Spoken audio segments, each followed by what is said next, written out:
The following is a presentation of the Mat Talk Podcast Network.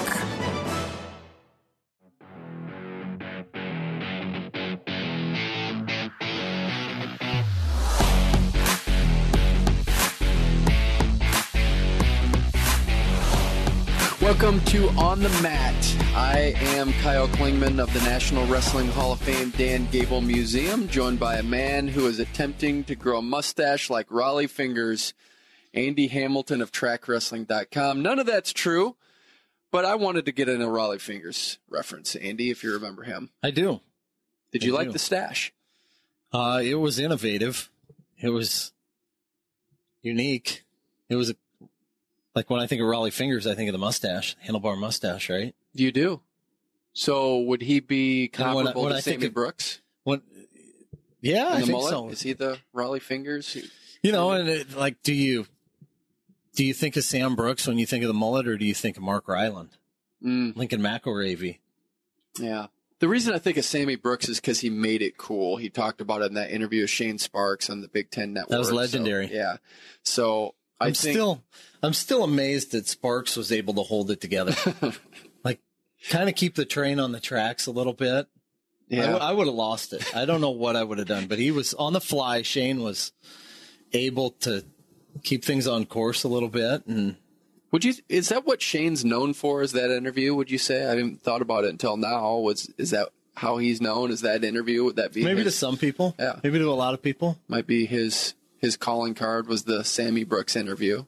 It's pretty legendary. I think so.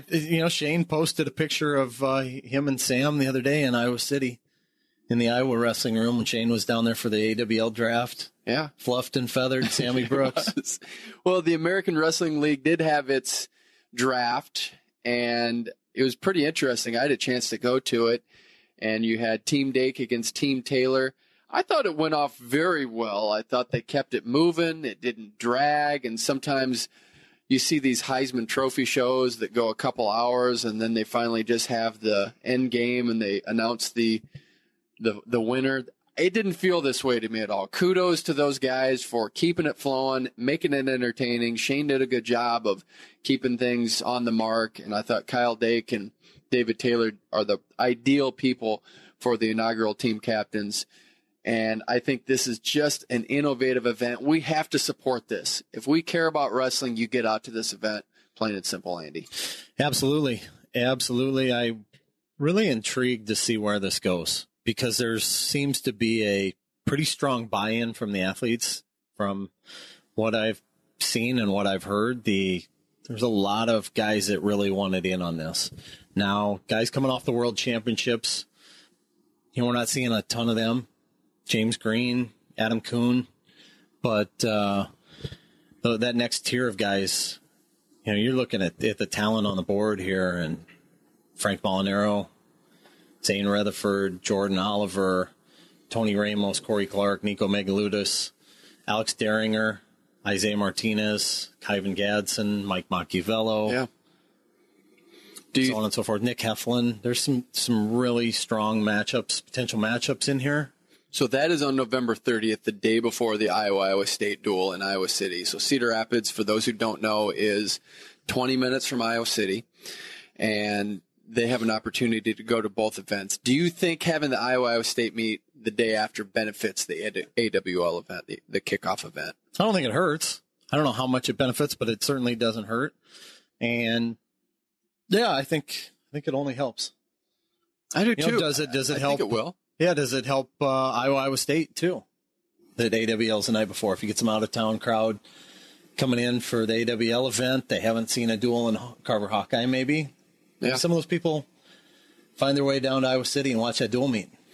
I think we have the built-in Iowa audience. What does it take for someone from Illinois, from Nebraska? You have some hotbeds there with athletes competing in AWL. What does it take to get those people to come over and make that 5-hour drive? To me, that's the $1 million question here, and how we build this, because I think the magic number they need is somewhere 6,000 to 7,000 for attendance to make this work the first year. And if any place can do it, it's going to be Cedar Rapids. It's just a matter of how well this gets promoted. And we got to keep talking about it because that's how you get buy-in. Yeah, and I think the draft was a fabulous idea, right? With the amount of discussion that there was, the intrigue that there was around the draft, and certainly the team captains. You know, these guys want to win. These guys are in it trying their hardest to formulate a team that's going to. David Taylor wants to beat Kyle Dake and vice versa. Yeah. These guys have a lot of pride.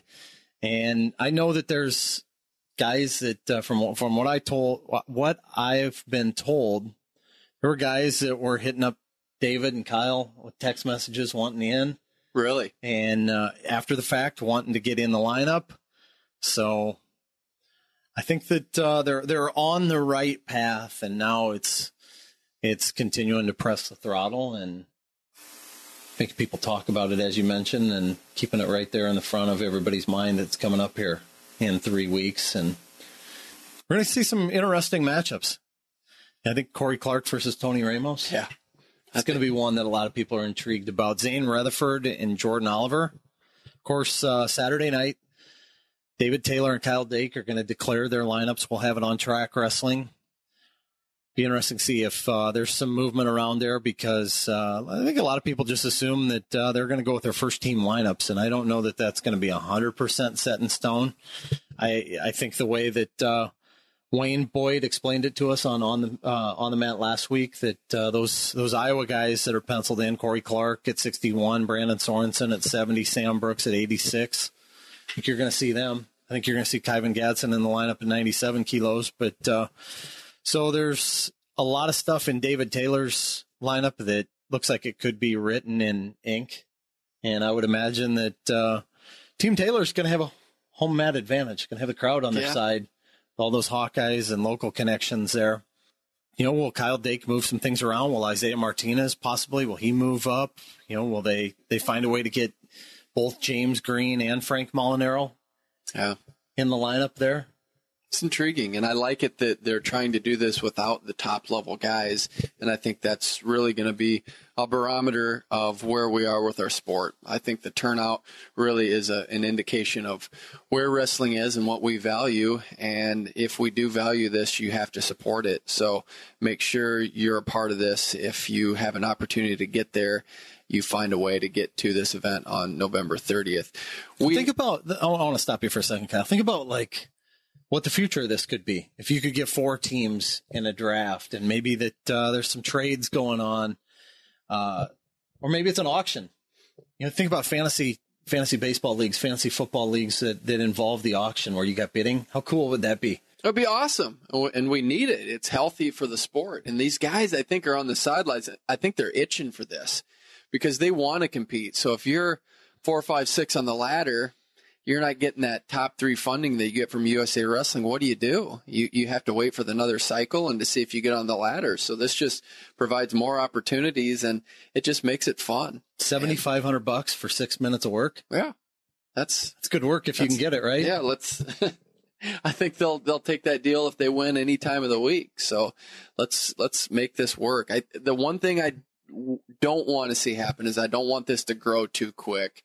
I don't want it to get greedy where, all right, now we're going to have 20 of these, and then it gets filtered. I think you really have to cultivate this first one. Let's see where it goes, reevaluate, and really do a good job of making sure you take what happened in this first event and take it forward. Yeah, and let's see what happens with AWL2, where it's at, when it is, and if there are more of the world teamers that are itching to compete at that point, they want in. It has the potential for at least the first couple to be really successful, I think, and then, to your point, grow it the right way. Yeah, and I think we have that opportunity. We have an opportunity to talk to Mike Moyer of the National Wrestling Coaches Association. He's the executive director there. Also, Obe Blanc, who is an assistant coach at North Carolina State and part of the regional training center there. He made a world team in 2010, was an All-American for Lock Haven before transferring to Oklahoma State. We got to know him at the 2018 World Championships. I had never talked to him before that point.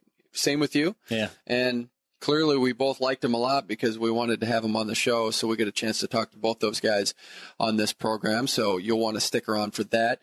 Just before we get to Mike, who will be our first guest, just have to pick your brain on the All-Star meet, what you liked, what you didn't like, and the overall product. So I'm glad that glad they had it in Denver. I thought it was an interesting setup out there at the National Western Complex, and just really different. And I don't know how to explain it except, you go in there and you can tell it's a place for national stock shows and rodeos and things of that nature. There was a sign, Kyle, at Monster Match on Saturday, and I took a picture of it. I'm going to show this to you. Can I read this? You can read it. Okay. Did you touch the animals? ? Make sure to wash your hands, especially before eating or putting your fingers in your mouth. It's outside one of the restrooms there at the arena. So I'd never seen that at a wrestling tournament before, but it was unique. I really enjoyed that. I like the fact that wrestling is going out west with this event and being able to showcase top college talent to a region of the country that doesn't get to see a lot of Division I. I mean, you got Northern Colorado out there and Air Force out there. And there's some, I got a chance to visit with Troy Nickerson, the Northern Colorado coach. We should get him on the show at some point. Yeah. Couple top recruits that his programs got coming in. Guys that from Colorado that have stayed in Colorado. Andrew Alirez and then Theorius Robinson.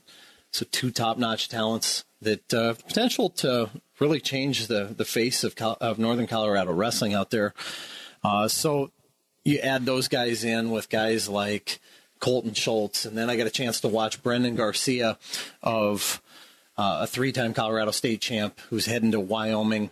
Got a chance to watch him compete on Saturday at the Monster Match. And it's funny, Kyle, Brendan Garcia was staying on our floor in Budapest.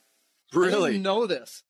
I was wearing my hoodie from the World Championships, and I went over to catch him coming off the mat after his finals match there at Monster Match, and I don't know if it was his dad wearing the same shirt. Somebody in his corner, I presume it was his dad, and I asked him, like, he made a comment about my sweatshirt, and he's wearing the T-shirt with this exact same thing on it, and I asked him if he was over in Budapest. He said no, but he was, and so I get to talking to Brendan, and he was Whitney Conder's training partner, and I'd seen him in the hotel probably 6 or 7 times in our hall, in the dining area, and never put 2 and 2 together who he was, and then, the next week we're out there watching him wrestle out in Denver, man. So that was pretty cool. But way cool. All-Star Classic, and we'll get a chance to talk to Mike about this, I'm sure, but tough year for the All-Star. Not having a full lineup, and maybe not the complete buy-in. It seems like it's lost a little bit of its luster from a competitive standpoint. Yeah. You talk about some of, we've talked about it on this show in the past, like some of the legendary All-Star Classic matches. Ironside Colot comes to mind. Think about what a great event that was back in 1996 in Carver Hawkeye Arena, how many people they put in the stands. And it was a marquee event on the calendar that a lot of people looked forward to. Maybe outside of the NCAA championships, that was about as good as it got 20 years ago. Oh, it was. Yeah. And then, Dake and Taylor, 6 years ago, maybe at the beginning of the year, 2012, when those guys went heads up. Last year, Mark Hall, Zahid Valencia to start the season. We really didn't have that type of matchup in there. Now, there's some good matchups. McKenna and Cade Brock was intriguing, and Joey McKenna looked incredible for the first time out. That's what I heard. Miles Amin looked really good. I thought Matthew Kaladzik looked really sharp. On the women's front, Dom Parrish going off to compete next week at the U23 World Championships. Heading over there to Romania to watch that. But I thought she looked exceptional. And but that being said, I think everybody associated with that wants to see it get back to where it was. And I don't know what the answer is. So be intriguing to hear what Mike has to say about that. How much of your love for where the venue was is based on your upbringing, taking horses and livestock? Did it take you back to your old days? I used to have show steers in 4-H growing up on a farm here about an hour west, and always wanted to go out to the National Western Denver was a big show, and I think I was looking at it the other day. They had the sale prices for what the Grand Champions brought out there last year. I think the Grand Champion sold for $140,000. Wow. Man. So that's what I always, up until I was like 16, that's what I envisioned that my life would be going out to Denver for the National Western and being part of that scene. Here you are, talking wrestling on the mat. Uh-huh. Let's make sure we get to our Ask Andy question. I like this question, and I think what we're going to do is we're going to answer it here, and then we're going to explore it a little bit more. The question is, with the NCAA season just kicking off, I was wondering if you can recall any one-year careers that match Aaron Ansbach, 2007 runner-up, and Jesse Whitmer, 1990 NCAA champion. 1997. Yep. 1997 NCAA champion for Jesse Whitmer. Great question from Matt Stetter from Columbia, Pennsylvania. Anything come to mind, Andy? Well, the first guy that I thought of was another Hawkeye, Joe Slayton, who was an NCAA runner-up. This is a little bit different, though. He's an NCAA runner-up as a sophomore in 2008. He lost his freshman season because he transferred with that group back from Virginia Tech and had to sit out that year. 2008, he cracks the lineup. Makes a run to the NCAA finals. Had some terrific wins in there. Multiple wins over Reese Humphrey and also Franklin Gomez. Yeah, makes a run to the NCAA finals. His junior year got a little heavy in the offseason, lost his spot to Daniel Dennis. And Montel Marion was in the running there as well. And then his senior year was never declared eligible by the University of Iowa. If memory serves me correct, he was eligible by NCAA and Big Ten standards, but not by University of Iowa standards. And he was really looking exceptional in the practice room that year. I think he was really dialed in. That was the year that Kyle Dake won it at 141 pounds. I think Slayton would have been at that weight class as well. So that was the one guy that came to my mind, the only guy that really came to my mind. And in the 20 years or so that I've been doing this, Kyle, you have a little bit better memory further back than me. You've got one. Yeah, the one that came to mind for me was Stuart Carter. He was an NCAA champion in 1987. My recollection is I don't think he was really the starter until 87. 87 was the last year that Iowa State won the NCAA championship as a team. They had 4 champions. Stuart Carter was one of those. And looking at the Big 12s, I didn't see him wrestling at previous Big 12 championships. So he would be the one that comes to mind for me. And this is such a great question. I would like to actually table this for next show so we can explore a little bit more, because there have to be guys that were the one-year starter type that made their mark, and maybe they didn't ascend to the finals of the NCAA championship, but maybe they were an All-American or made a contribution. So let us come up with a couple more names. Thanks for that great question. And we want more Ask Andy questions. So if you want to fire them away, contact me, contact Andy. We would be glad to get them to Andy to answer. Hey, and anybody else out there that comes up with somebody on this, fire them our way too. We'd love to hear that. That'd be great to hear, even if it goes way back, because there probably are some out there that were before our time or our knowledge base, so we like to learn. So if there's other people that want to give us some insight, we would be glad for that. I feel like there's got to be somebody out there. Oh, yeah. That we're like, I feel like I'm forgetting somebody that's just obvious right now. I do too. I really do. I feel like there is absolutely someone that made a contribution that was that one-time person where maybe they were in the lineup a little bit but weren't the starter, like the Jesse Whitmer situation, where his story is Mike Mena moved up to 126, and so he got to fill in at the 118-pound spot in 97. Of course, that was Gable's final year as the head wrestling coach at Iowa, the legendary 170 points at the University of Northern Iowa, and Jesse Whitmer was known as the strongest man in the world. So a great moment for wrestling. That's the one everyone thinks about. But what are the other ones? So such a great question. We're going to keep looking into this. And if you want to contact us with others, we'd be glad to hear from you. What do you say we get to Mike Moyer? Sounds good, Kyle. All right, let's do it. Andy, our first guest is the executive director of the National Wrestling Coaches Association. And he gave Jim Zaleski all he could handle in the second round of the NCAA championships in 1981. And his name is Mike Moyer from Westchester. How are you, Mike? I'm doing good, except my wounds are still healing from that match. Well, You were breaking that down for us about the hotel stay. Take us through what that was like wrestling Jimmy and then your preparation going into that.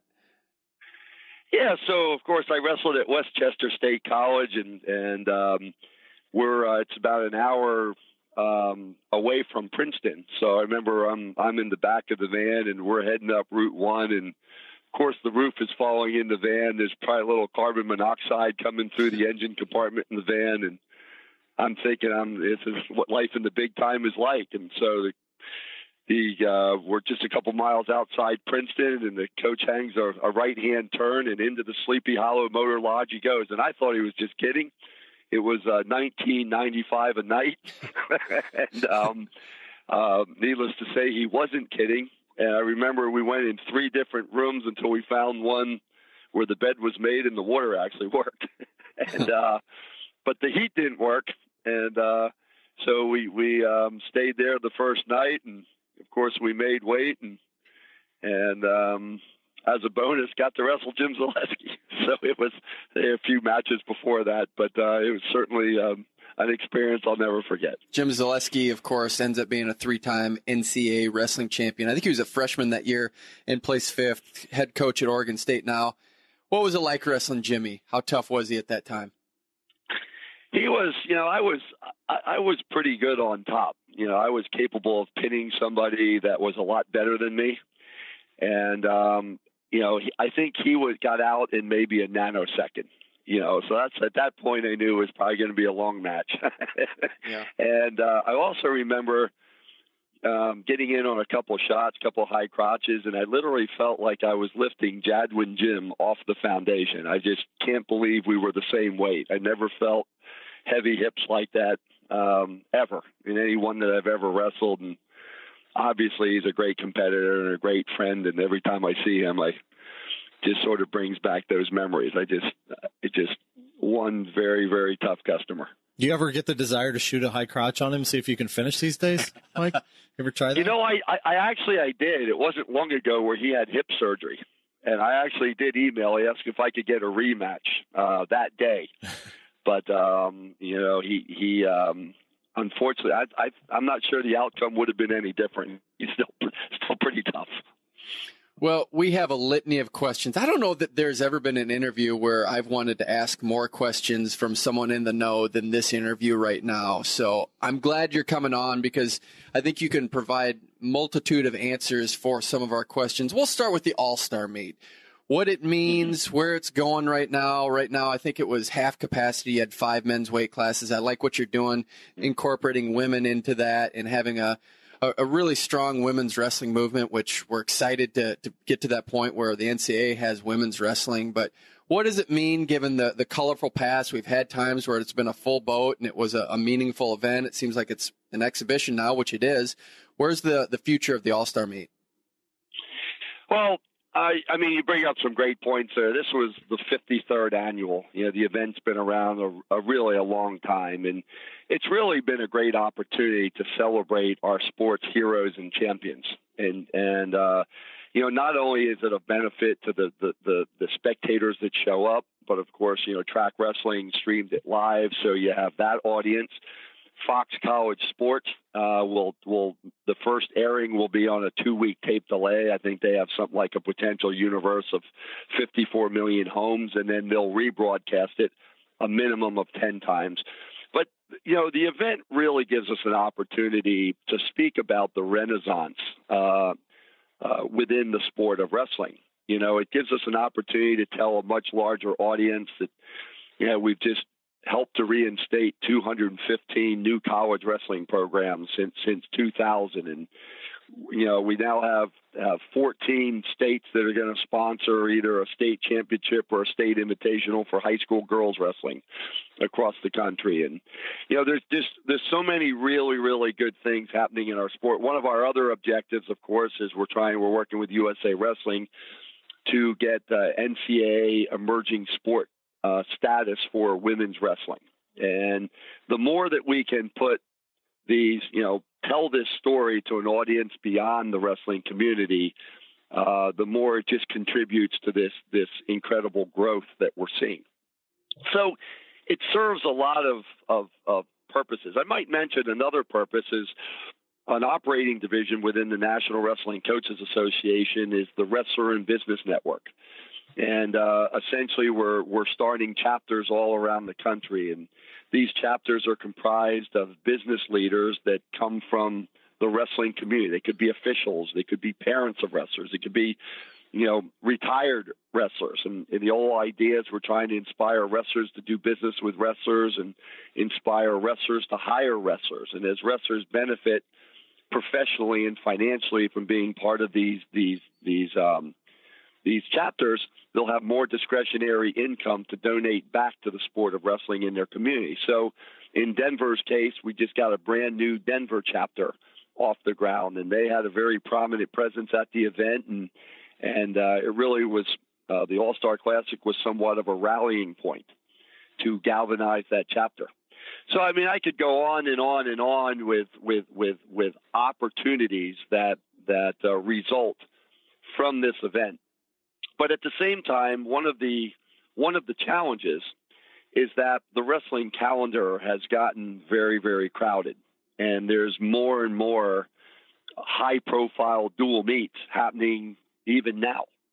And so it does make it challenging to get some of those 1-2 matchups that everybody likes to see because of some of these other wrestling events that are going on. There's also a growing number of our college coaches are having like season kickoff events, high profile season kickoff events, which are all very, very good for our sport. So trying to find a time to have the All-Star Classic that's works within this crowded wrestling calendar is certainly getting more and more challenging. Mike, why did it go away from the January slot on the calendar? Like it used to be about 20 years ago? Great question. What we were finding when we used to be late January, early February. What started to happen is the rankings of the wrestlers at that time of the year starts to become very, very important.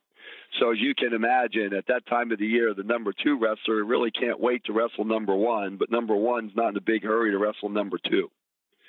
And so, the theory was it would be easier to get more of the higher ranked wrestlers earlier in the year because most likely they're going to wrestle each other a couple more times at some point through the year.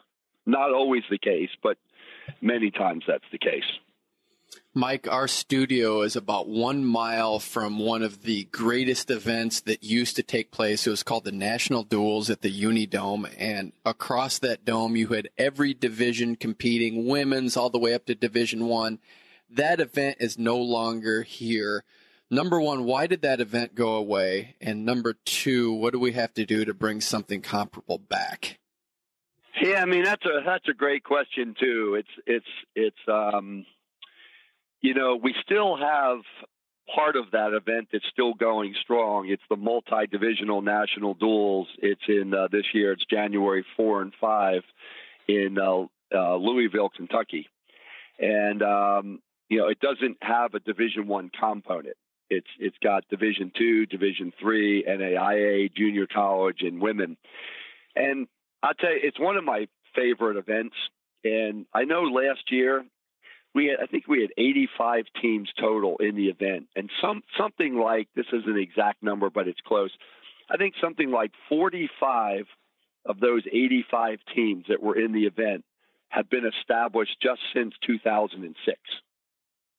And when you really think about that, you think about how quickly newly established programs can rise to the top so quickly. This speaks volumes of why so many colleges and universities across the country are starting wrestling programs. Of course, with the Division I component, our challenge is that when you look at the circumstances of our Division I programs, there's 78 of them, their circumstances are just so varied. And it's really challenging trying to come up with a format that meets their needs across the board. We've tried a variety of things. And at the end of the day, it's just been challenging trying to come up with a model. It seems like there's still a lot of conversation about it. There's still a lot of discussion. That's a good thing. And I don't know that anybody would disagree with the idea that a dual meet is a great way to keep our sport relevant in the community and on each campus. And anything we can do to try to make those dual meets carry more meaning, could certainly help our sport. But coming up with a model that works for those, at least the top third of those 78 teams, is certainly very, very challenging, but one that warrants further discussion, and we're committed to doing whatever we can to try to keep that discussion in the forefront. Mike, you're in a unique position that you get to interact with all of these coaches. What do coaches want right now? What do they see? What do they want out of the product, and what are they arguing about? Well, again, it's very challenging. Like at some schools, having a really strong dual meet team can be very challenging just because of their funding. And that's what's so challenging about it. We have Division I programs with no scholarships or a half a scholarship, all the way up to fully funded programs with very elaborate regional training centers and a lot of other bells and whistles that go with it. And so it's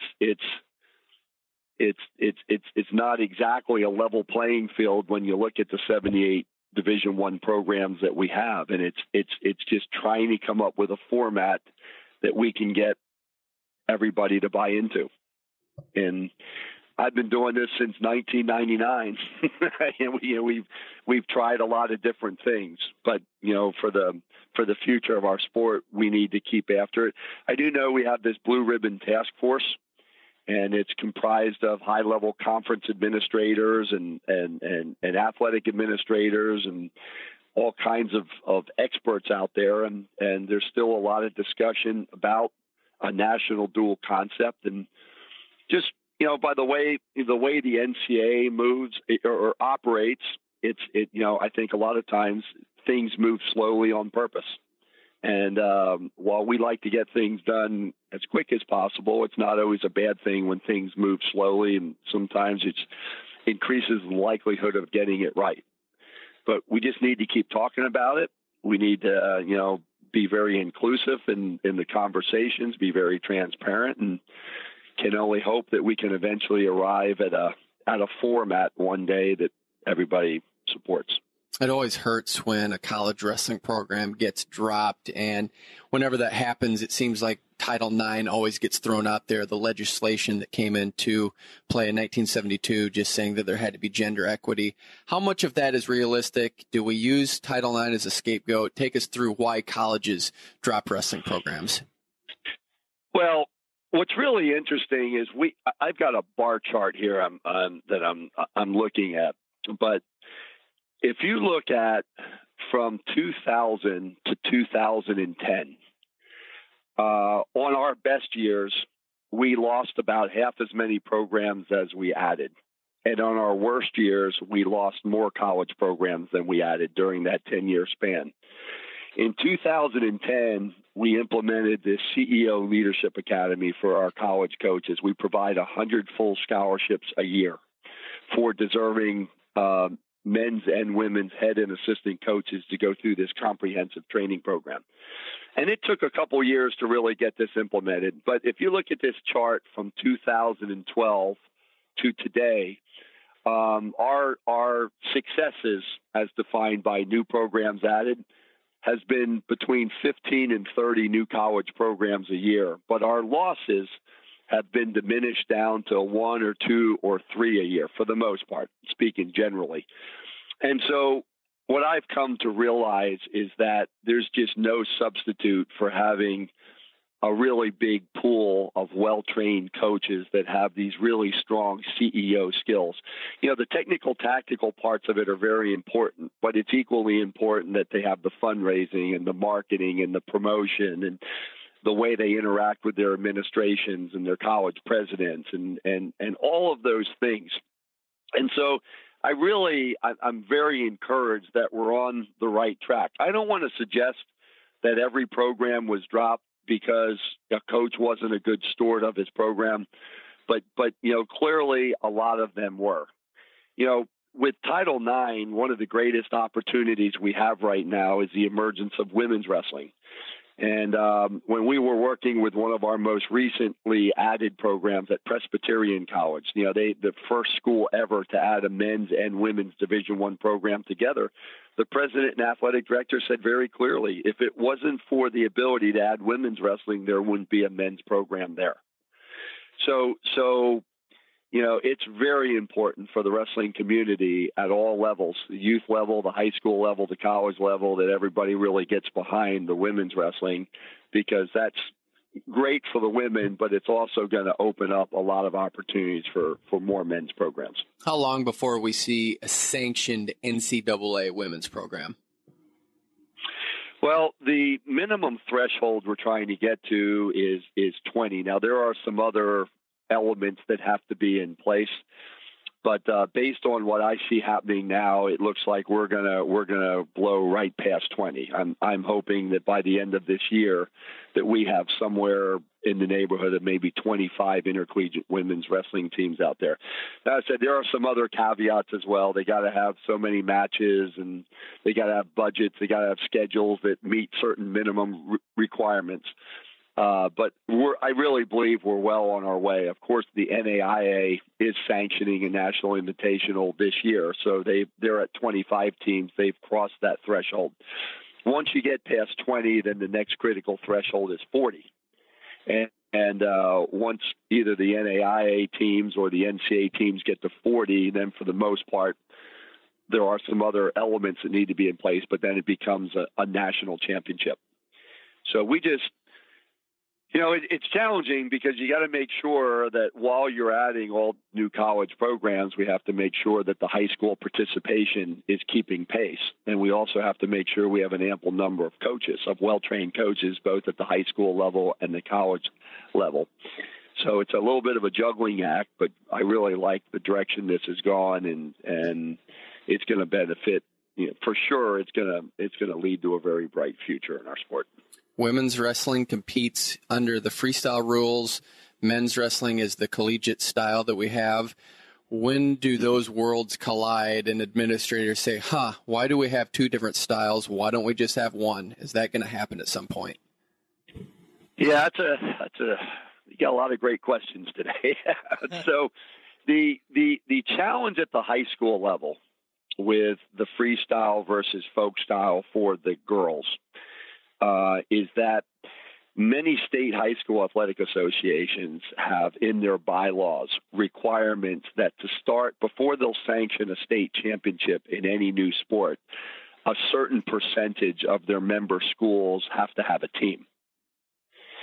And so one of the workaround solutions, not in every state, but in many states, is by keeping the young ladies wrestling folk style, then wrestling is then the girls wrestling is viewed as just an additional division.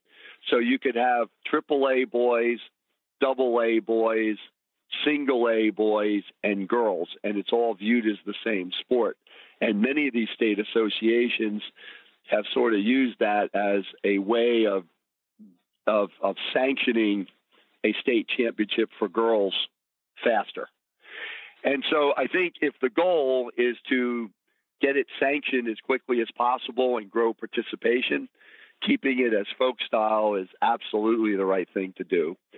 The long term about trying to align what we do at the high school level with the college level and the international level, obviously it would be better if it was all the same style.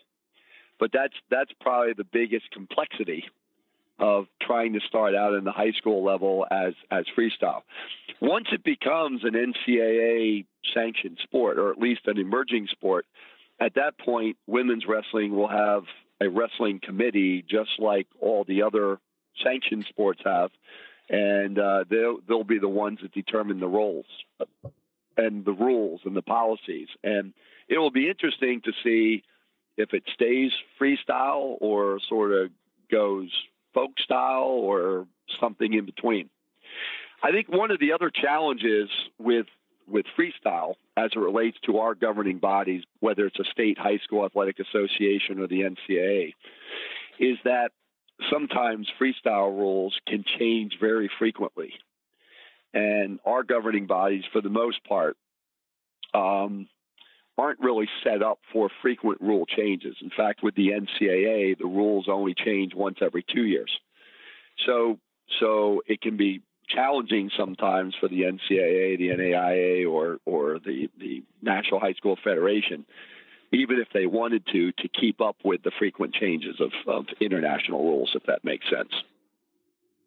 As far as where we go with the sport, as far as growing programs, that's a big part of your job, is to have new college programs emerge. How do you make that happen, Mike? How do you get a new program started? So we do a couple things.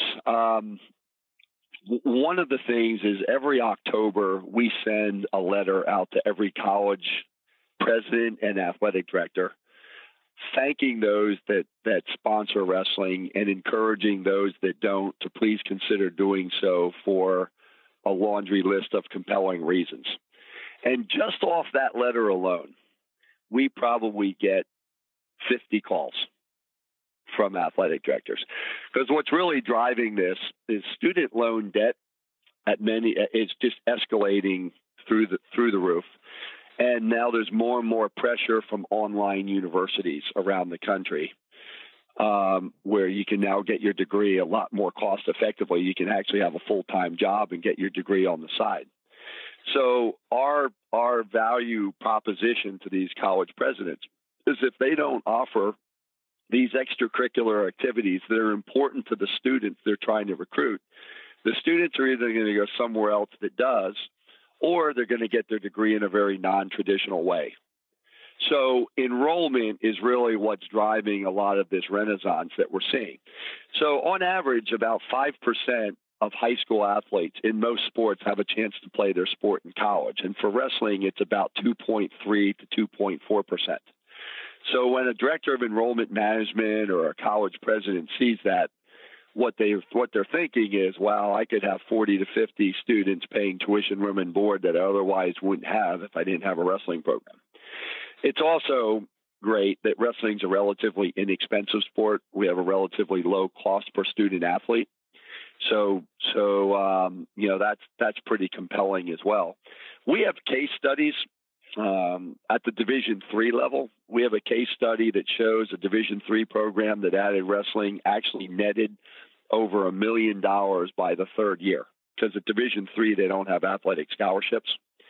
So the case model there is a little bit better than for Division II or NAI or Division I, where you have scholarships. But nevertheless, it's a really compelling case when you look at the incremental tuition dollars that come to a university, even after you back out the operating expenses. So we send the letter out. The calls come in. We have a basic PowerPoint that we customize to each school. We send that out. I spend a lot of time presenting to boards of trustees, college presidents, athletic directors, and directors of enrollment management. It's nice that we have this comprehensive CEO Leadership Academy. We have a well-trained pool of head and assistant coaches that we can offer up. They do the interviewing, they do the hiring, but it's nice to say, here's a great pool of coaches that would be great leaders of your programs.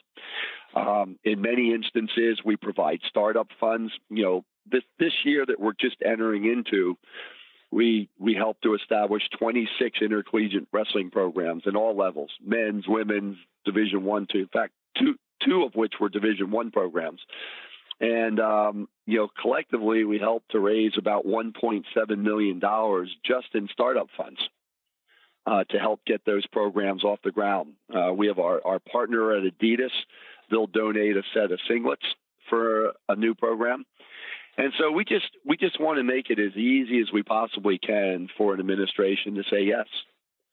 And that's, in our office, everything stops when we get an opportunity to get a new program started. That becomes the first priority, and the next priority is to make sure we invest heavily in the development of our coaches to make sure we have great leaders to sustain those programs. Does the NCAA care about wrestling? Oh, absolutely. The obviously the NCAA's got a lot of challenges out there, and it seems like with every passing day it gets more and more challenging. But we've always had a terrific relationship with the NCAA, and what's important to know about the NCAA is that the decisions that are made out of the NCAA are made via committees that are comprised of the university presidents, athletic directors, and administrators and coaches.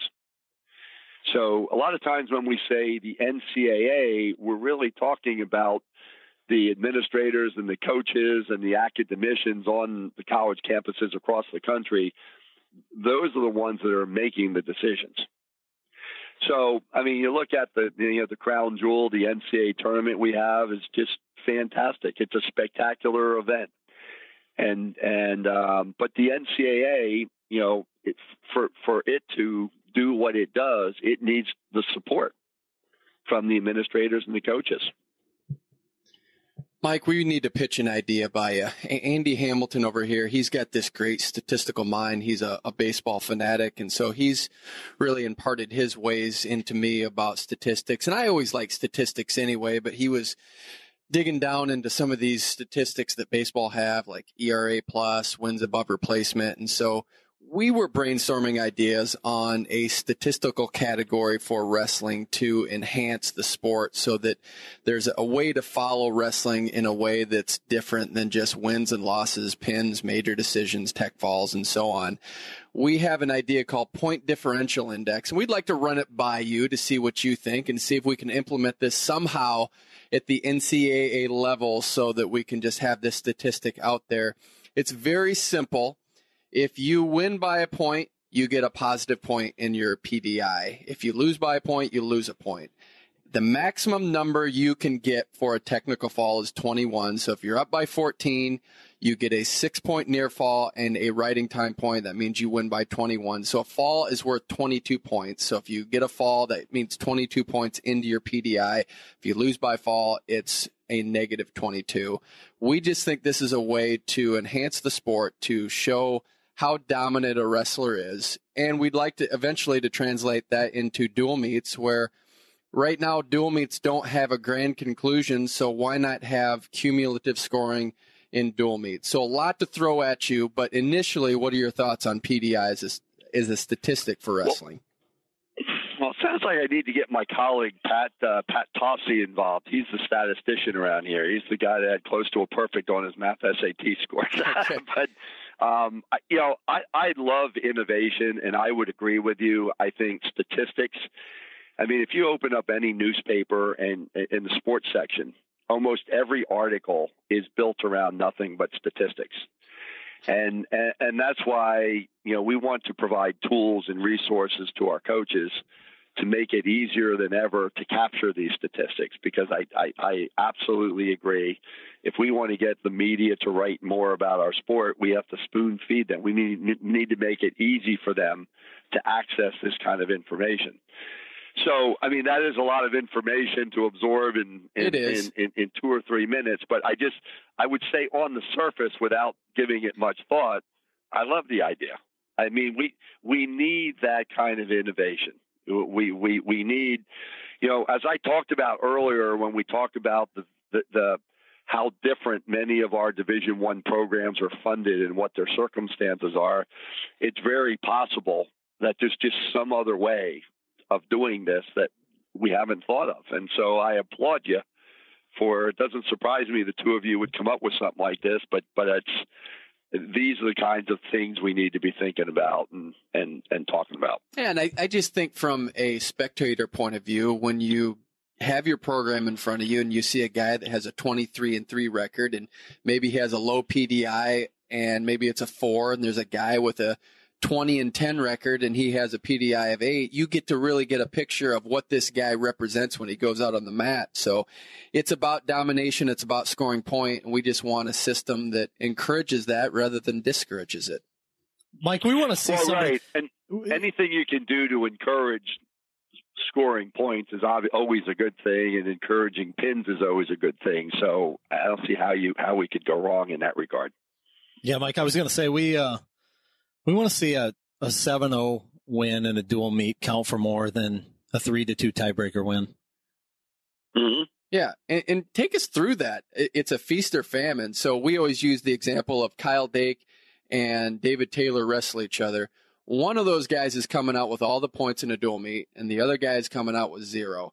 How is that fair? How is that equitable? And why aren't we challenging that traditional thinking to have a better system on how dual meets are scored? Because right now it's pretty basic and archaic. Yeah, and I mean, I doubt that there's a sport that's out there that isn't trying to figure out how to increase scoring, right? I mean, it makes it more television friendly. It makes it more fan friendly. It's hard to argue that anything that creates more scoring is a bad thing. So that's what I mean. On the surface, I'd have to think through it. Obviously, there's a lot to this, but yeah, it seems like it increases the incentive for both wrestlers to score as much as possible all the time. And Mike, switching gears to the high school level for a minute, and we talk about participation numbers and the challenges there. What has to happen for the forfeit to be more punitive than the fall in team scoring when we're talking dual scoring? Yeah, I mean, that's it's really a tough one because as we've created a CEO Leadership Academy now for high school and middle school coaches. It's completely free, just like the college version. And we'll probably have between 25 and 30 workshops in the first year that we've had this program. But what we're really trying to get at the heart of is the recruitment and the retention piece. And we know that on average, 29% of high school dual meet matches today are forfeits. And what's tricky about this is, like, there are some high schools out in rural Nebraska that might have 65 students total in the school. And so the notion that we could necessarily fill 14 weight classes in a school of that size could really be a stretch. So I'm empathetic to a lot of coaches out there who are doing all the right things and just can't fill 14 weight classes. In the same turn, we have examples of programs that are big schools. And from afar, even, it would feel like being able to fill those weight classes, is a very reasonable request. I have a teaching degree, and so personally, I'm not speaking on behalf of the NWCA now or the members that we represent, but personally, I really like the idea of maybe making a forfeit worth 8 points and a pin worth 6 points. Because as a teacher, I like the idea of being able to put my arm around a young student and say, just because you had the courage to wrestle that team state champion, you saved us 2 points. As opposed to now where that student can say, Coach, you really don't need me. I get pinned every match anyways. You might as well just forfeit. And so it requires more dialogue because, I don't necessarily want to punish that school that's just in a very challenging situation. Maybe I know football in some states at very small schools, they have like an 8-man football option. And maybe we could look at something like that in wrestling, where for schools that have an enrollment below a certain number, we could consider something like that. I'll tell you, last night we were doing one of our workshops up with the New York City Beat the Streets program. And one of the things I really like about what they're doing is they have a co-ed league where they have, in the co-ed league, of the 14 weights, 7 of them are for the boys and 7 of them are for the girls. So my boys wrestle your boys and my girls wrestle your girls, but the winner of the dual meet is how my boys and girls do against your boys and girls. So one of the things I've learned through these CEO Leadership Academies is the challenges around the country can be very different. So what works in one location might not necessarily work somewhere else. But the bottom line is, I can't think of a better way to make our sport relevant in the school and in the communities than through exciting dual meets. And it's hard to have exciting dual meets when you just have lineups that are riddled with forfeits. we absolutely need to figure out how to create more incentive for coaches to eliminate those forfeits in their lineups. What are possible solutions in your mind, aside from the ones that you've just touched upon with co-ed stuff and reduced enrollment? Well, I think for one thing, a lot of it is just, I really believe in time that the coaching development program that we have, just creating the awareness of one of the things I love about what I get to do every day is I just meet some incredibly successful people. And I mean, astronauts and corporate leaders, and, so many of them were kind of that 40th person on their wrestling roster.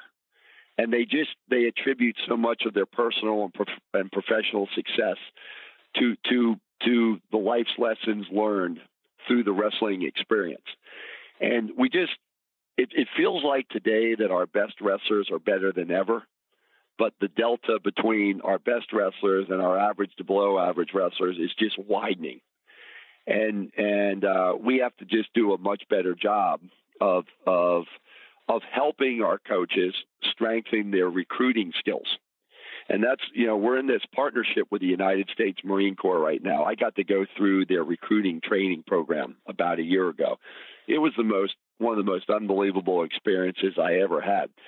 And this is an oversimplification, but at the end of the day, when they're recruiting the same type of students we are in the same environment that we are, but when they approach a student in the hallway, the Marines use these things called benefit tags. And the benefit tags fall into two categories. There's intangible benefit tags and there's tangible benefit tags. The tangible ones would be things like the ROTC scholarship, right? You'll pay for their college degree. You'll teach them technical skills. The intangible ones are things like duty, honor, courage. You want to do something bigger than yourself. Every Marine Corps recruiter that has spoken at one of our workshops has said almost every student tends to pick the intangible benefit tags, not the tangible ones, but the duty, honor, courage. They want to be part of something bigger than themselves. So anyways, the Marines have helped us develop what we call championship building blocks. And in these CEO Academy workshops, the Marines are actually helping our coaches to use these championship building blocks as a way of being more compelling in the way we recruit and we retain students in our sport. So I wish I could say there's a silver bullet, to just say if we just do this, it's going to change. It's not going to happen overnight. But there are so many great things that we teach, that coaches teach young men and women and boys and girls in our sport that serve them so well later in life. And I just think it's a series of all the above. It's making sure coaches reinforce these championship building blocks in the recruitment process, but even once they're on the team, I think it's about creating exciting dual meets that make the sport more relevant in the school and in the community. Your idea about statistics and doing more with statistics to get the media to be able to cover our sport in a higher profile way. I think it's all the wrestlers in business. Imagine if our coaches can look parents in the eye and say, even if your son or daughter is never going to see a varsity match, look at these career opportunities that are going to be waiting for them at the end of their wrestling experience. It's kind of all the above. What I know for sure is this, though. We have to sell more than just championships, because probably less than 1% of the wrestlers in our sport are going to win all the time, or even most of the time. The overwhelming majority of them are going to win some of the time. And so we want to create a good educationally based experience that really leads them to be very productive people later on in life. On that front, just talking about dual meets, I'm bought into your high school side, but can you explain, as the system is set up right now with college dual meets, other than the individual results helping you gain access or gain a spot into the NCAA championships, what do dual meets mean as it stands today in college wrestling? Well, I think we have traditional rivalries out there that in and of themselves create a lot of excitement. You know, when you have Penn State and Iowa, or it seems like any sport, anytime Ohio State plays Michigan, doesn't matter what the sport is, you know, you have these traditional rivalries out there. But when I always look at what do the mainstream spectator sports in America have in common? And to me, I see two things. I see the outcome of every regular season competition determines who advances to a postseason. And the second thing that seems to be in place is that the less predictable the outcome, the more fan-friendly and media-friendly the event will be. So, like, I probably shouldn't admit this, but I'm a diehard Philadelphia Philly fan and a Philadelphia Eagles fan. And, like, it's amazing. Last weekend, I watched 3 NFL games that didn't even involve my team because the implication of those games had an impact on my team. But as soon as my team, whether it's the Philadelphia Phillies or the Philadelphia Eagles, as soon as they're eliminated mathematically from the postseason, like, I don't watch them at all. I get a lot more housework done. And so it feels like if we're trying to take a page out of what mainstream spectator sports in America have, they seem to have that in place. Now, having said that, in fairness to our programs, when you look at just the varied circumstances that they have, that's what makes it much more complicated in how you do that. Mike, here about a year and a half, 2 years ago, there was push for second semester sport only and dual championship at the end of the season. Where is that movement right now? So that's the Blue Ribbon Task Force. The Blue Ribbon Task Force got slowed down a little bit because one of the components of it there was some concern around the regional Olympic training centers, and so that took a little bit of a life of its own, and it's certainly not done, but it's you know, what our coaches have been telling us, most of them would just like to see more structure. I mean, it's not that anything bad that happened, but it started out as kind of an idea. They've really matured, and I think most of our coaches today sort of feel like they just need more structure around them. So I would say over the last, 3 months anyways, that part of the strategic plan has gotten a lot more attention. I think now that's there was a meeting back at the Big Ten office, I don't know, maybe 4 weeks ago. We had some compliance officers from different conferences came in. We had some coaches there, had a really good discussion. And so that's kind of moving forward. And now I see the conversation sort of coming back to the one semester sport and idea along with the merits of a dual meet championship. And so I would say over the next 6 months, you'll probably hear and read a lot more about discussions around those two pieces of it. One of the big benefits of the one semester sport is that, the NCAA, and rightfully so, places a very high premium on eligibility and retention rates of student athletes. And perhaps the most compelling speaking point that we use when we get new college wrestling programs added is that across all 3 NCAA divisions, wrestling's got the second largest percentage of first-generation college-bound student of any NCAA sport. So college presidents really pride themselves on getting first-generation college-bound students to campus and getting them a degree. In other words, nobody else from their family has gone to college. So that resonates very well. But it's a little bit of a double-edged sword because one of the things we know about first-generation college-bound students is they're more academically at risk to not graduate. So wrestling has historically struggled in the NCAA calls it the APR, the academic progress rate for Division I. For Division II, they have something called the ASR, the academic success rate. They're kind of the same thing. The difference is in Division I, there's very harsh penalties for teams that underperform. And eventually, there's harsh penalties for the entire athletic department. So one of the challenges we have now is many coaches have suggested that we kind of have the perfect storm. You have many freshmen who are first-generation college-bound students who are getting their weight down for the first time. They're taking midterm exams, and many of them lose more matches in the first 3 weeks of college than they've lost in their whole life. And all that sort of converges right around the end of October. And what coaches have told us, they feel like they're, sometimes the freshmen are in quicksand before they ever get out of the starting blocks. So by moving everything into the spring, it would hypothetically give those freshmen that whole first semester to get their feet underneath them academically. So that's kind of the theory behind that.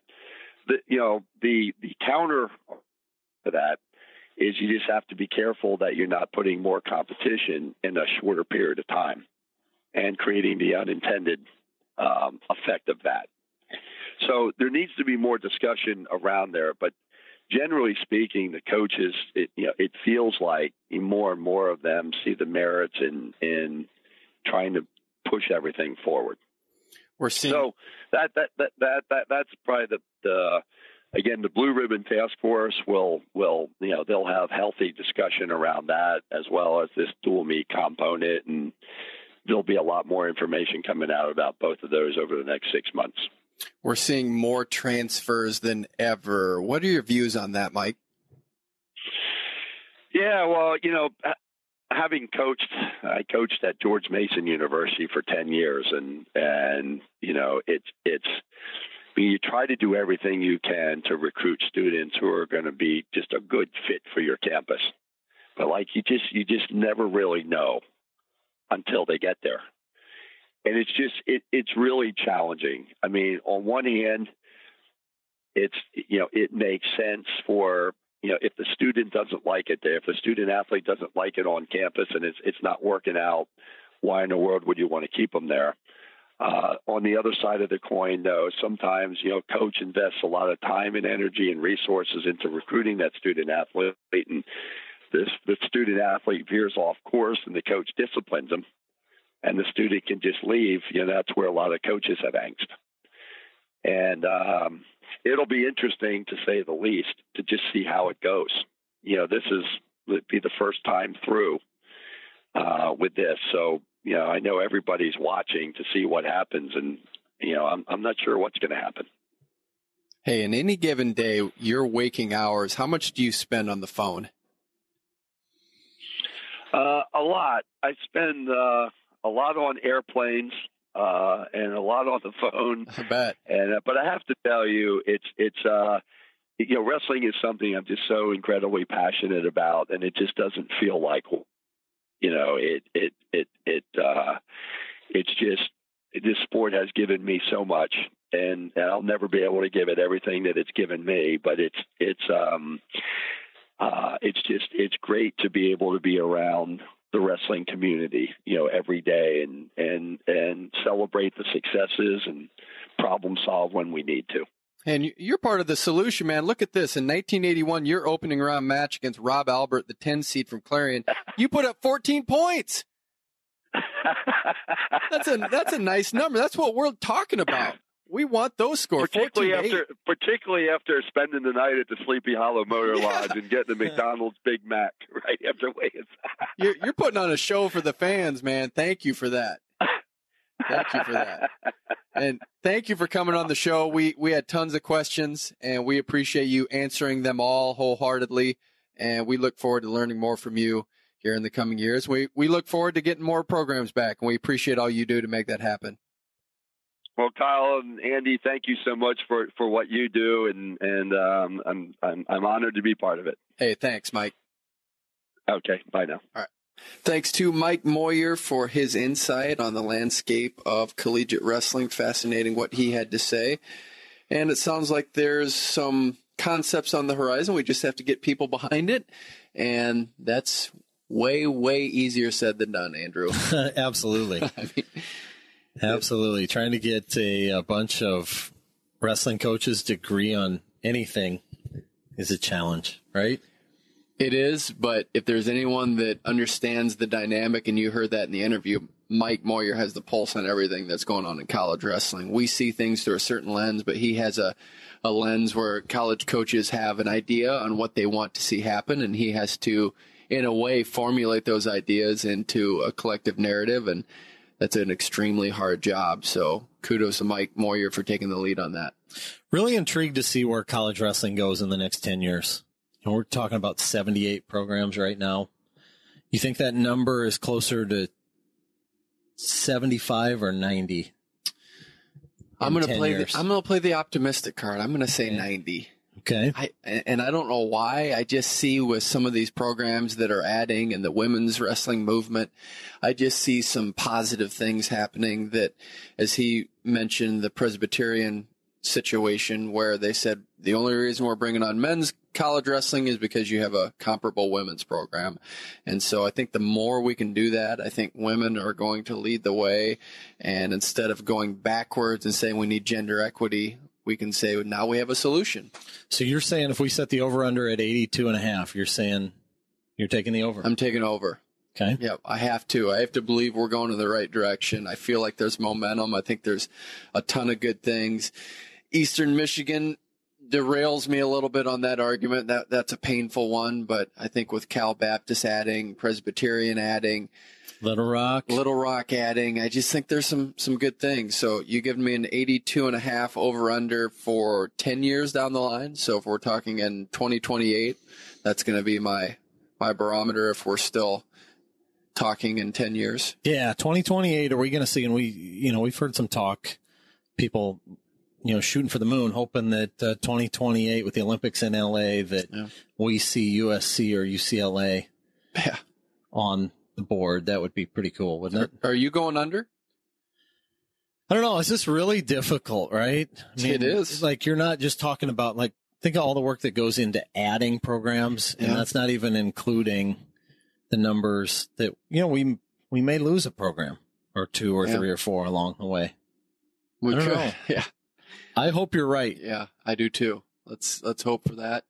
And let's hope Obe Blanc, our upcoming guest, can be part of that solution. I think he can be. I think this guy's innovative. I like him. I think he has his head in the right place for the sport.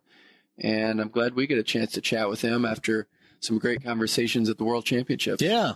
Had a Facebook Live with Obe and Jacob Casper, Mike Machiavello there in the 7th floor lounge, what we called it, the area right by the elevator where everybody congregated to get good Wi-Fi. Yeah.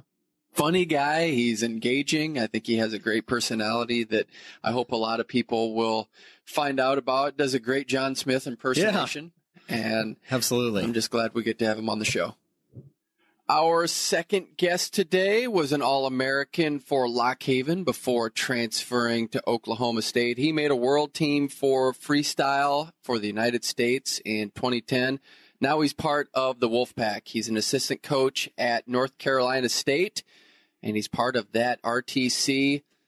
We're going to call him Obi-Wan Kenobi. He's a Jedi Knight. Obe Blanc, how are you? I'm doing fantastic.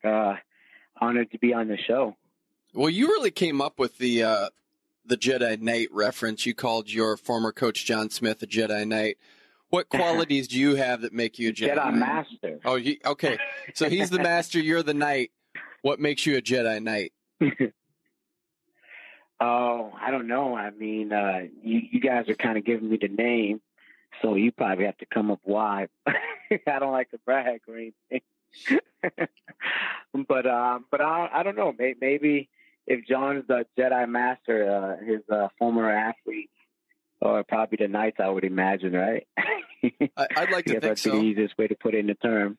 Well, take us through that. We have a prevalence of transfers now. It's commonplace, and you were part of that. You transferred from Lock Haven to Oklahoma State. What goes into that decision, Obe? I think it's definitely individual. individuals have different things they're looking for or whatnot. In my situation, I had completed my academic requirements, and I was at a place where I really wanted a little more academically. And at the time, just Lock Haven didn't really have any grad programs catered towards the major or the field that I was studying in.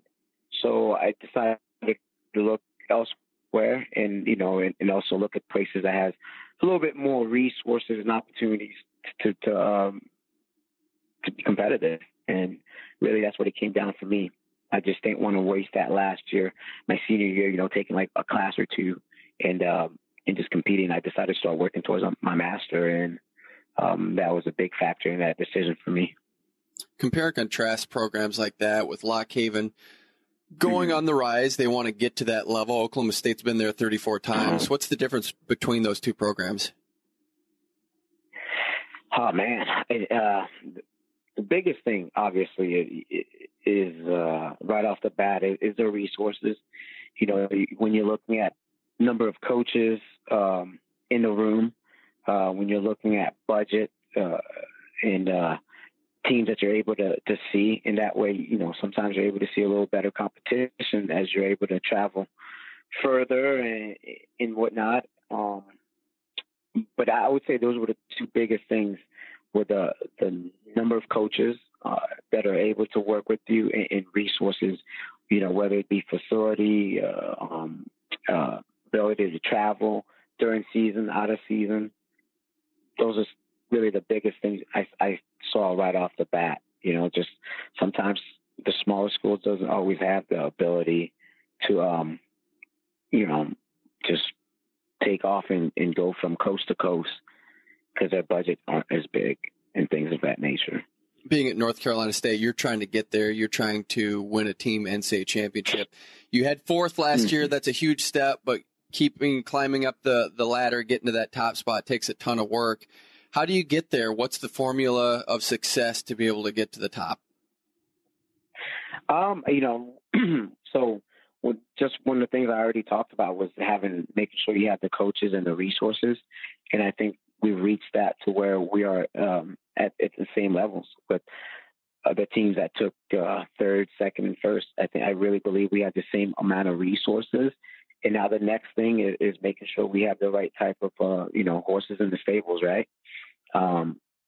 Having a couple more athletes that are going to climb that podium, getting on top of that podium, that's really, really what it comes down to, right? The more guys you have on top of the podium, or the number of athletes you have in the podium, the better. So our goal is to continue to develop our athletes and help them climb to the top of the podium. And as that happens, you're going to get better placements and bring home that number one place trophy, right? so that's the game plan. Keep developing these guys and keep bringing high-level athletes in as freshmen. How important is it to keep guys like Mike Machiavello around? He won an NCAA championship last year. How do you make sure you keep him in the program while he's still competing? Yeah, definitely. That is another piece of the puzzle. All the teams that have placed top four, all the teams that brought home a trophy have RTCs and have competitive RTCs. And those athletes are here to motivate. They're here to mentor our young athletes, kind of be a big brother to them, both on and off the mat. And so it's really important for us to have those guys around. So we do whatever is necessary to help those guys stay competitive, because that's what they want to do. Because a lot of these guys that have done, they got 4, 5, 6 years. Even some athletes now, they are training for 10 years after their college career, right? So luckily, we have a great alumni base and sponsors and supporters that are able to help us raise some funds so that you can put some money in these guys' pockets so that they're paying their bills, and that they're able to come and train every day, not really having to worry about how to pay their phone bills, right? So that's been a big deal for us. People helping us in terms of raising funds. We obviously have 7 athletes that are here, so that's a lot of guys. And every single one of them have qualified at least for the World Team Trials Challenge tournament. So that's pretty something that we're pretty proud of, that these guys are really competitive and they're pushing each other as well as the young guys in the room. Obe, if I'm not mistaken, you guys have, 3 guys who were picked in the AWL draft with Tommy Gant and Mike Machiavello and Jacob Casper? Yeah. How much interest was there in that draft as that was going on? How much interest was there? Yeah, in the draft as it was going on. Yeah, I think it was a lot of interest. At least from our end, I watched the draft and everything, and of course we had a couple guys in there. You don't know how it's all going to go, but it was nice to see guys like Tommy Gant, Machiavello, and Jacob Casper, who coaches at Duke and then occasionally trains here with us and was Nick's training partner and whatnot, who has been a great help along the way, helping Nick get to where he was at, obviously, and being there for him as a training partner. And so it was nice to see all those guys get picked up. And now it's just another opportunity for these guys to be competitive throughout the year, because there's not a ton of tournaments here stateside. So for me, there's a lot of interest, and I hope that the rest of the country will follow suit, because I think it's important to have another element of competition for these guys that are, that have graduated. Have you started looking forward to potential matchups there? Yeah. I want to see all of them. I want to see all the matchups. I want to see more matchups. I'm very supportive of the AWL, and I really want to see it work. I really want to see it happen. I think the more stars that we have in this sport, the better it is for young athletes. That's more role models, and that's more people for them to look up to and try to do the right things. From your vantage point, and there has yet to be a professional league that has established any staying power in this sport. What do you think it's going to take to get this thing off the ground and running and in a stable situation where it's sustainable? Yeah, I think backing. Obviously, it comes down to backing, people backing it in terms of their financial support, going out to the events and being present. And bringing some people that aren't traditional wrestling fans with them a little bit.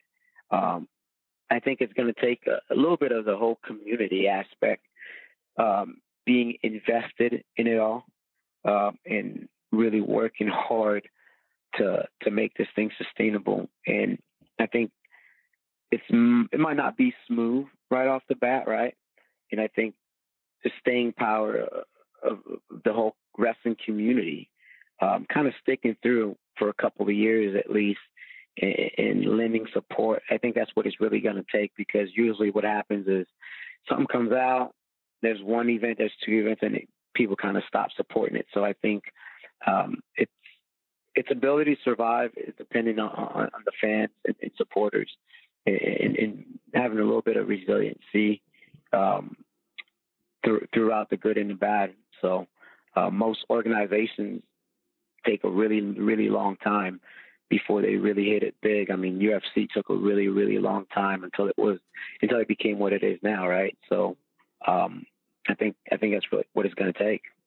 North Carolina has quite a few college wrestling programs, and with your program getting on the podium, getting a trophy, is there a culture building in North Carolina that you can feel? Because being in Iowa, we have it. We see it all the time. What's it like in North Carolina?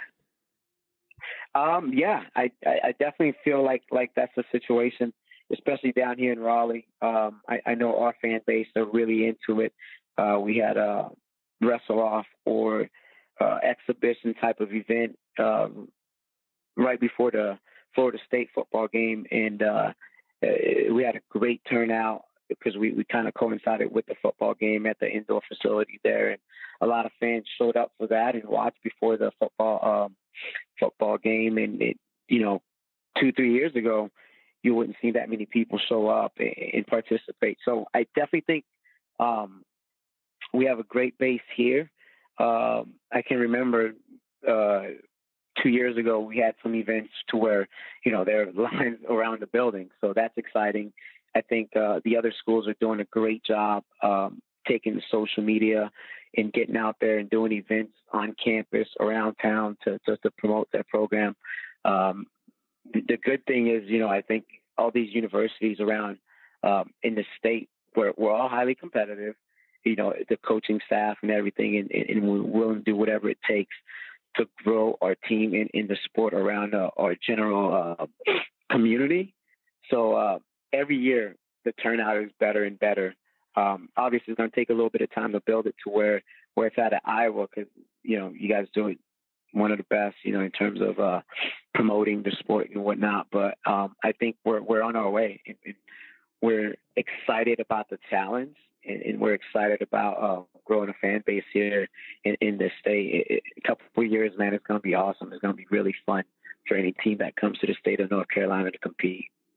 Do you feel like North Carolina State wrestling can kind of sneak through the back door a little bit, because nobody really hates you guys? You guys, good people.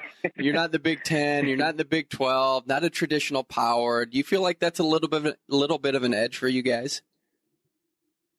I mean, maybe. I don't know. It's hard to kind of say. I mean, whether we're going to sneak the back door or whatever or whatnot. I mean, either way, we're looking to get there and win a national title. That's what we all believe. We come to work every day with that mentality, and whether we sneak through the back door or kick down the front door, at the end of the day, we just want to be at the top, and that's what we're about. That's the mentality that we preach, and the guys buy into it, and we just need to keep bringing athletes in that really want that. And we're seeing a lot of kids that like, hey, you guys might not be the traditional powerhouse, but I like the way you're doing it. And I love the weather and I love the city. And I believe in what you guys are doing, and I want to win here at North Carolina. So every year it gets better and better. And, I want to get to a point where no one can just stop us. No one can stop us at all. So the challenge is there, and we're taking it. We're excited about it.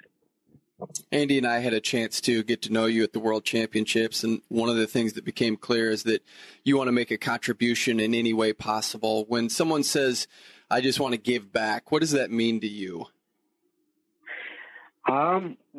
In which regards? I'm sorry, I didn't know if we're talking about wrestling or any field in general. I think just in general, what it means to make a contribution to humanity, and how that can actually have wrestling as a platform to use that. Yeah, definitely. I think wrestling is such a great platform for many things, especially changing lives and helping people become better version of themselves, before they got into the sport of wrestling or whatnot. And I felt that from experience, coaches that have changed my whole trajectory in life or whatnot. And, my high school coach is one of my best friends. He's in my wedding party.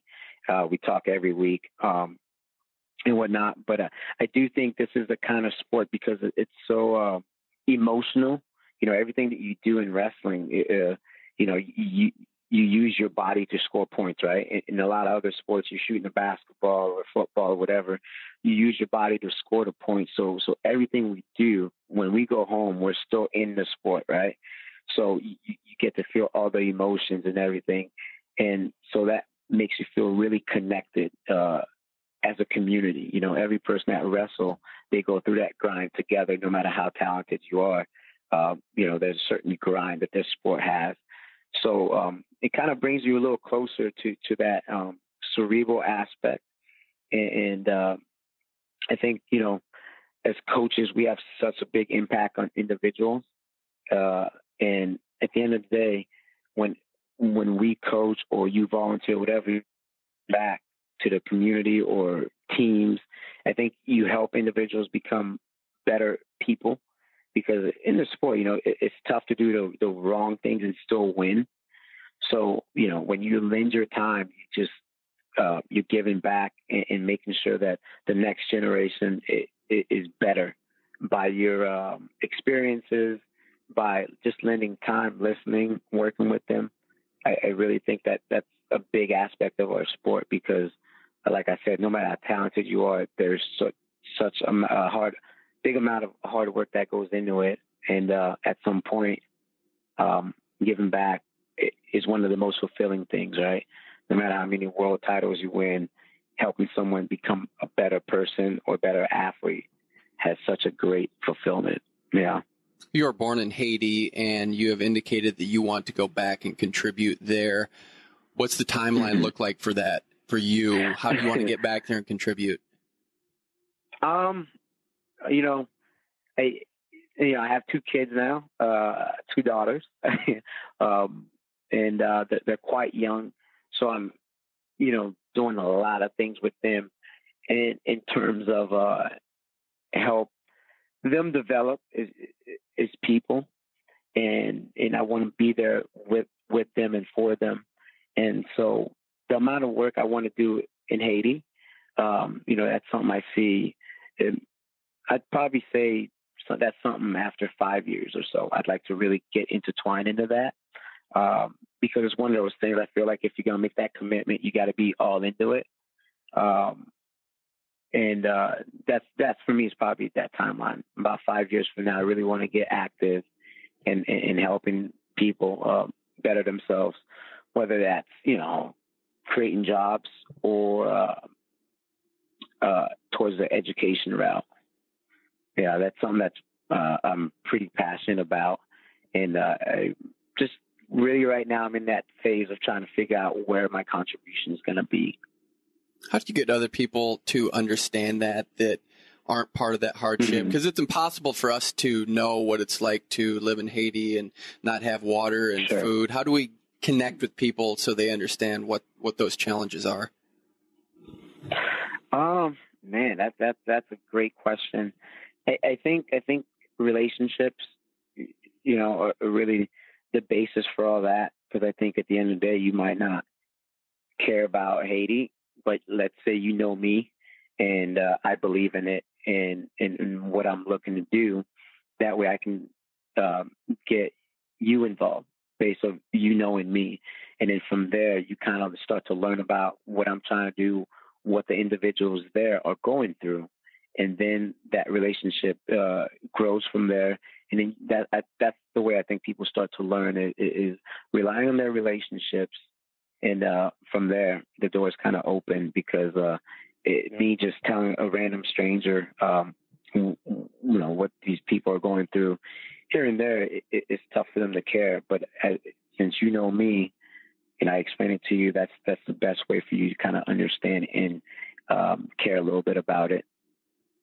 What's it like when you walk into the North Carolina State Wrestling Room? You get to do this. You get to be a part of this sport as a coach and mold these athletes. When you go from the locker room to the wrestling room, what's that feeling like?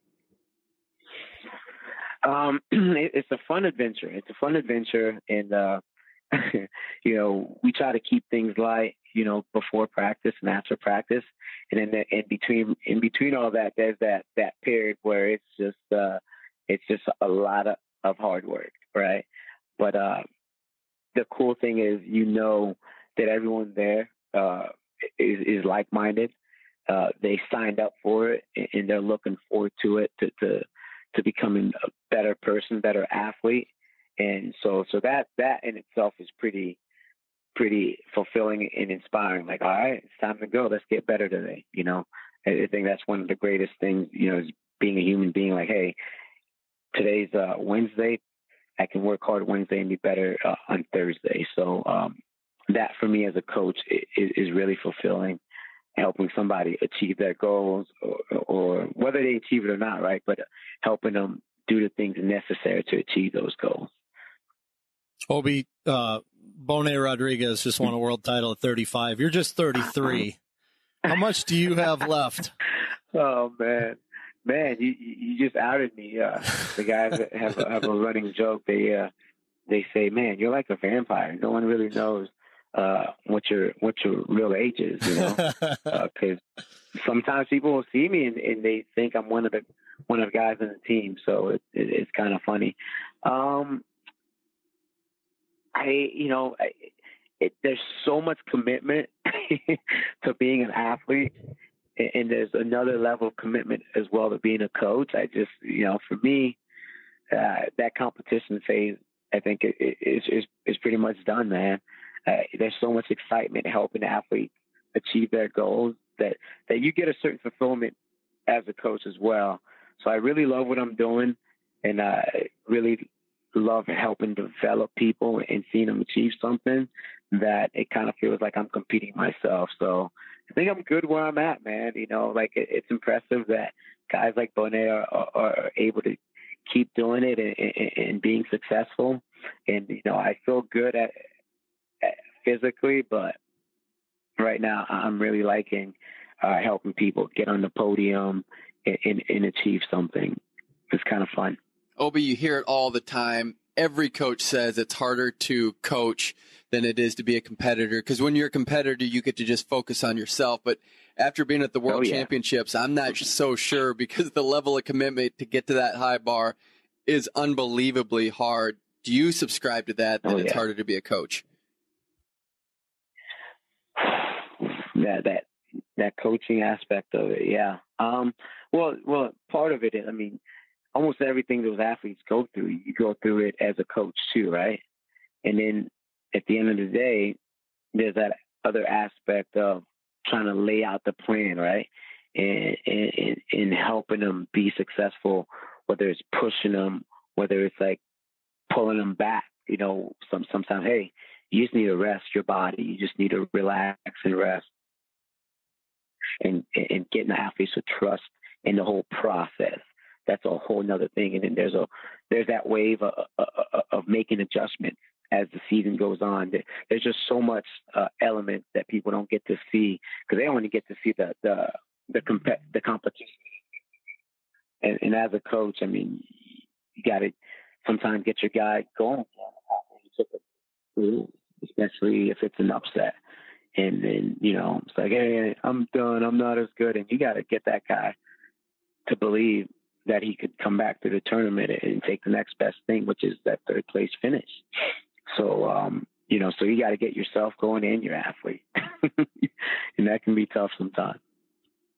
All right. Give us just an overview of the upcoming season. You said you're coming off a trophy finish. What do you got in store this year? What do we have in store? Yeah, what can we look forward to? Yeah, what can we look forward to with your program? It's going to be fun. It's going to be fun. It's going to be a season of revealing for us a little bit. There's a lot of young individuals on our team, so we have a lot of guys just trying to find themselves in terms of, hey, where can I finish? How good can I be? We tell them every day how good they can be, and now it's like up to them to get it done and discover who they are in terms of their legacy and their career.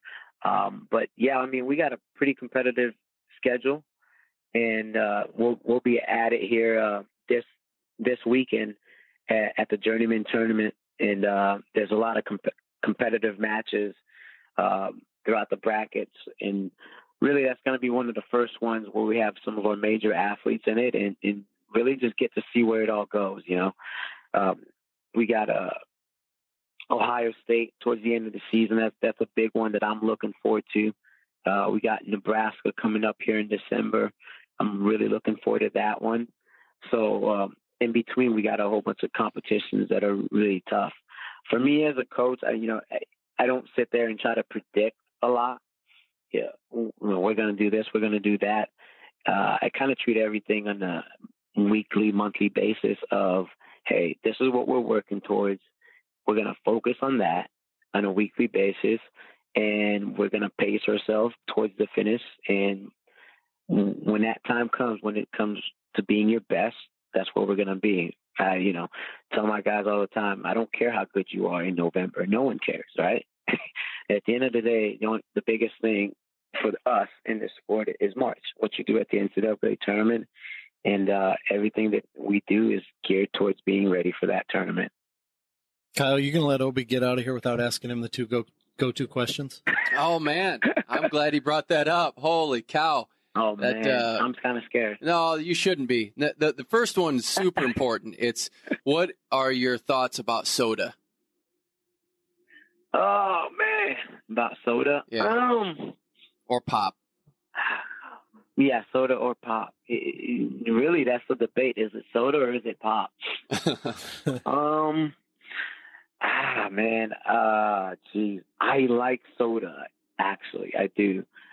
I don't consume it much, and I don't, you try to steer our athletes away from it. But I like soda. Innately, I do, man. But I just know it's bad for me. So I typically steer towards the seltzer route. We're a big seltzer team. So do you sneak a couple swigs of soda on the side? No one can see you. Yeah. I have. Every once in a while, I'll indulge a little bit. I think sometimes certain things aren't too bad in moderation. Maybe I'll have a soda, maybe once a month, something like that. All right. The second part is just how we can improve the sport. So Andy and I have an idea on how we can make wrestling better. And it stems from an archaic view of dual meets where, as you know, a decision's 3, major decisions 4, tech falls 5, and a fall is 6. Why not have cumulative scoring and really let the fur fly on these dual meets? Make a fall worth 22, tech fall 21 on down the line, and let's just have some fun with it. What would your thoughts be on making wrestling more progressive and trying some things with dual meets? So if you win by 7, you get 7 points. You win by 14, you get 14 points. You win 19-1, you get 18. Gotcha. So are there still tech falls? Oh yeah. Yeah. So if you, let's say, so 15 points. Yeah. So if someone wants, the tech fall is like if you win 15-0, you get 15. If you win like 20-2, you get 20 points. Your opponent's team gets 2. Gotcha. We threw the fall in there. We threw the fall in there at 22 because that you can't score 22 points with a technical fall. That's very interesting. I've actually never heard that one before. I'd have to really think this through, man. This is interesting. And what it is because sometimes, I mean, you run into the match where you have two studs, and it's like a 3-2 match. And then where you're really gonna hurt is like you have somebody that you're one of your starters that's out with an injury or out because of whatever, and you have maybe a backup that just isn't quite competitive against the number one guy in the country, and it really, really hurts the rest of the team. Yeah. Our theory was, though, a 7-0 win shouldn't count as much as like a 3-2 tiebreaker win. Or a 7-0, they shouldn't be weighted equally. Yeah. You should get a lot more credit for a 7-0 win than a 3-2 tiebreaker win. Yeah, we're a feast or famine sport. I can understand that. When Kyle Dake and David Taylor wrestle, someone's coming out with all the points and someone's coming out with 0 with 2 quality wrestlers, and that just doesn't seem right. That's not equitable. So we just want a system that's more fair, and we're just thrown by coaches to see what they think. And so it sounds like you haven't even really given it much thought.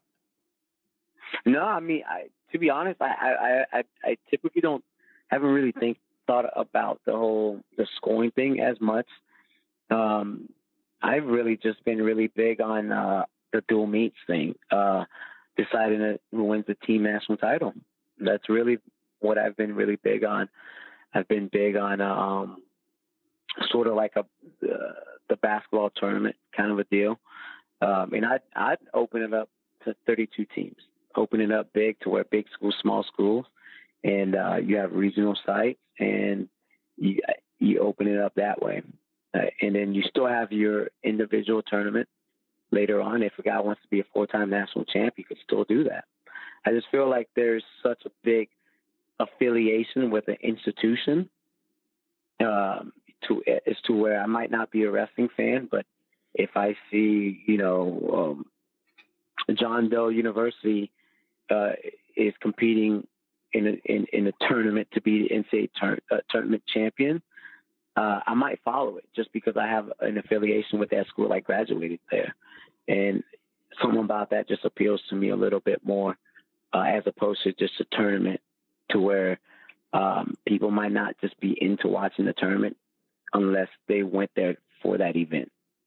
But that's just a couple of things I've been thinking about. But I kind of like the points idea. I mean, we'd have to hash some things out for sure, but I'm all about more points on the board, and I'm really about trying different things in order to progress the sport. Because sometimes I think one of our worst traits is the sport of wrestling is we hold on to traditions so tightly that we don't evolve. And I think it's okay to experiment with a couple of things and at least put them on the table to discuss and see how to move the sports forward. Sounds like an endorsement for us right there, Kyle. We'll take it. We'll take it for sure. Well, yeah, I don't know. It seems like you guys, he's going to take it and run with it. Yeah. It's around that election time. Yeah. So. We're not bashful. If we feel like you're going our way a little bit, we're going to take it all the way. Yeah. Well, see that I'm at least willing to hear different ideas and actually sit down and think it through, and I'm like, okay, yeah, this might not be a bad idea. I think when we shoot things down right off the bat, sometimes, we typically, that becomes kind of a attitude that's consistent. We overlook ideas because we've just been used to, oh no, that's how my grandpappy did it. That's how we're going to do it kind of mentality. Yep. Well, hey, we're looking forward to seeing you in a couple of years compete in the Veterans Tournament when you hit 35. So we'll be looking for that. Can't wait to see that. And we're just honored that you came on the program today. Oh man, yeah, thank you so much for having me on, and looking forward to following the show. And I kind of want to see you guys should do some kind of Twitter poll about your scoring philosophy. You guys got to put it on paper and put it out there. Yeah, we're going to keep working it hard. We want to see this materialize, and it just takes people to get behind us. So we'll keep pushing it forward. Obe. Awesome. All right. Thank you so much. And yeah, looking forward to it. And just like you said, just keep a look out for the pack. Wolfpack Wrestling on the rise, whether it's the front door or the back door. All right. We're looking to get to the top, so it'll be exciting. All right. For Obe Blanc and Andy Hamilton, I'm Kyle Klingman. You've been listening on the mat.